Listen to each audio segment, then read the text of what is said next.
Yeah, I mean, I recently completed a training on it, and we are now trained to go into masajids, into like, you know, community spaces. But my opinion is, well, we can go into those spaces and talk about these things, but are the parents willing to have those open conversations first? And I think for me, especially as a parent, you asked that question, is, well, I would want my children to know about sex education. I want to be the first one to tell them first, because I want to shape the narrative they have around that. But yes, you know, lesbians exist. Yes, gay people do exist. They absolutely do. There's people who have those beliefs. But that's not what we believe. So I think it's important to have those conversations.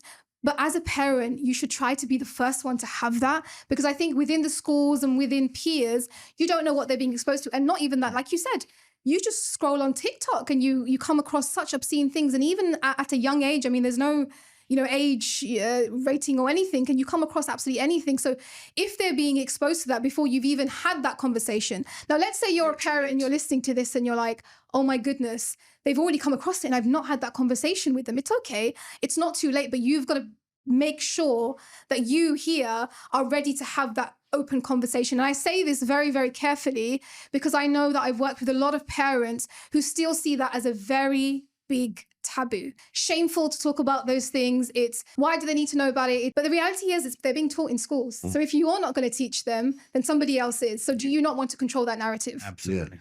Subscribe to Mindscape Podcast now,